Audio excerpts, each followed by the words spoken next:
अविद्या क्षेत्रम उत्तरेशम प्रसुप्त तनुविच्छिन्न उदाराणाम।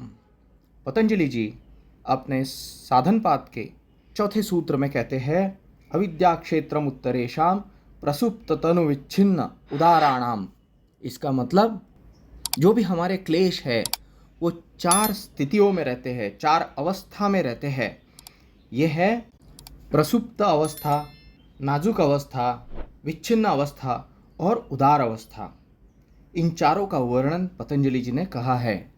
प्रसुप्त यानी बहुत ही सुप्त अवस्था, जिसमें इसका पता ही नहीं चलता, वो अपने अंदर में है, ये कोई भी आदमी मानने को तैयार नहीं होता, लेकिन अंदर में वो रहता है। जैसे बहुत सारे लोग गुस्सा करते हैं, लेकिन वो वक्त आने पर ही तब तक वो गुस्से वाले हैं ये पता ही नहीं चलता। दूसरी अवस्था बताई है नाजुक अवस्था, जो कि तनु अवस्था है, छोटी अवस्था है, लेकिन प्रसुप्त अवस्था से कई बड़ी है। नाजुक अवस्था से विच्छिन्न अवस्था में कोई क्लेश जाने के लिए वक्त नहीं लगता। नाजुक अवस्था से और कम क्लेश करने को हम प्रयत्न कर सकते हैं और उसको समूल नष्ट कर सकते हैं। अगर नष्ट नहीं किया तो वो विच्छिन्न अवस्था में चला जाता है। इसका बेस्ट एग्जाम्पल है, हम अपने किसी नज़दीक के रिलेटिव को और नज़दीक के फ्रेंड को जब गुस्सा करते हैं तब हमारी अवस्था नाजुक अवस्था होती है। तीसरा है विच्छिन्न अवस्था। इस स्थिति में व्यक्ति क्या कर डालेगा कुछ पता नहीं होता, छिन्न विच्छिन्न अवस्था रहती है।